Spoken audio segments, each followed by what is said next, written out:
You're diving headfirst into mountain biking, but you're trying to do it on a budget. You're set on a full suspension, but you don't know where to start. Let's talk about the Polygon Siskiu D5.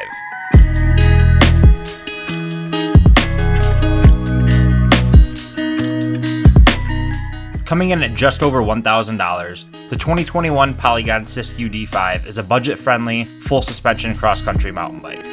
With levels ranging all the way up to the $3,000 price point, the D5 is just about as entry-level as it gets in the Siskiu family. While this bike has a lot of industry-standard specs, like a tapered head tube and internal cable routing, you forego a dropper post and you add an extra chainring up front with a bike at this price point. We can go back and forth all day about how you can get a better bang for your buck by picking up a used bike, but let's pretend that's not an option for a couple minutes. Starting with the suspension, this bike comes with the Suntour XCM fork and a Radon Low R air shock. Both have 120 millimeters of travel and have hydraulic lockouts. While neither of these are very adjustable, the fork can be stiffened by using the preload adjustment in the rear by adding air, which is about as simple as it gets when it comes to tuning your suspension. The 2x9 Shimano Alivio comes with something that we don't find on many modern mountain bikes today. While at first you might think that it's cheaper to manufacture something with less gears, a drivetrain with 2 or even 3 gears up front is actually cheaper to manufacture than the now common 1x drivetrain. While the main drawbacks are decreased ground clearance and cockpit clutter, 2x drivetrains have been around much longer than 1x and do have several benefits of their own. To start, they're cheaper to manufacture and in turn cheaper for you to buy. Adding a front chainring also improves your chain line, which prevents binding when in the highest and lowest gears, as well as improves longevity. I'm not saying to throw out your 1x drivetrain and slap on a front mech. I'm just saying that there are still a few benefits to the once standard 2x.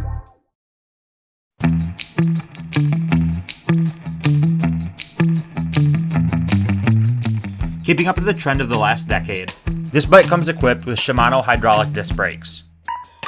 You won't find 200mm rotors and quad piston calipers on this bike, but you will find a reliable brake system made by one of the top component manufacturers on the planet. The 27.5 wheels are wrapped in a 2.25 set of Entity Spiderbait tires, which seem fine for a casual ride, but you'll probably want to upgrade to something with a bit more tread down the road.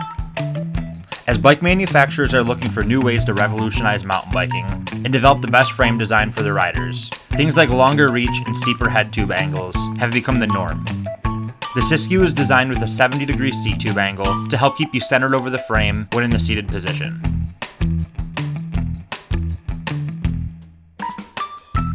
Due to the position of the bottom bracket, the frame has an effective seat tube angle of 75.5 degrees. This helps with climbs as well as navigating technical trails while in the saddle.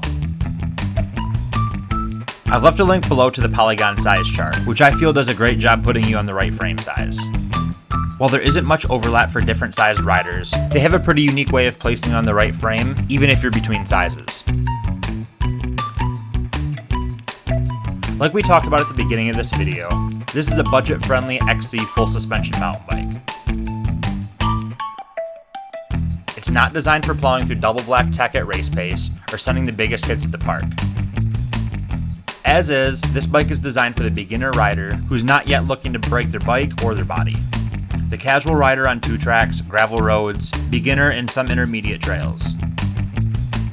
It's not to say that this bike can't handle those bigger hits, but I probably wouldn't.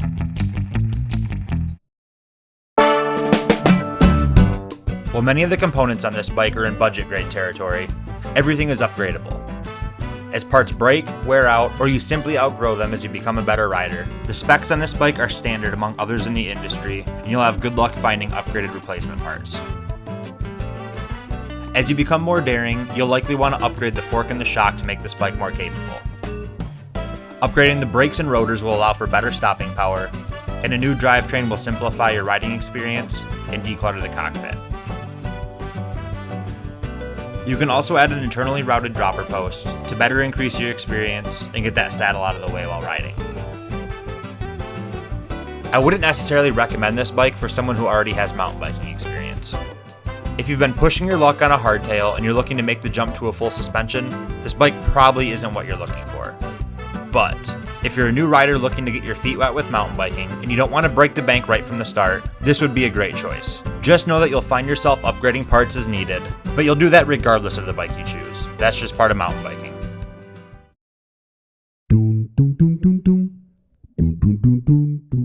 Do you or someone you know have this bike?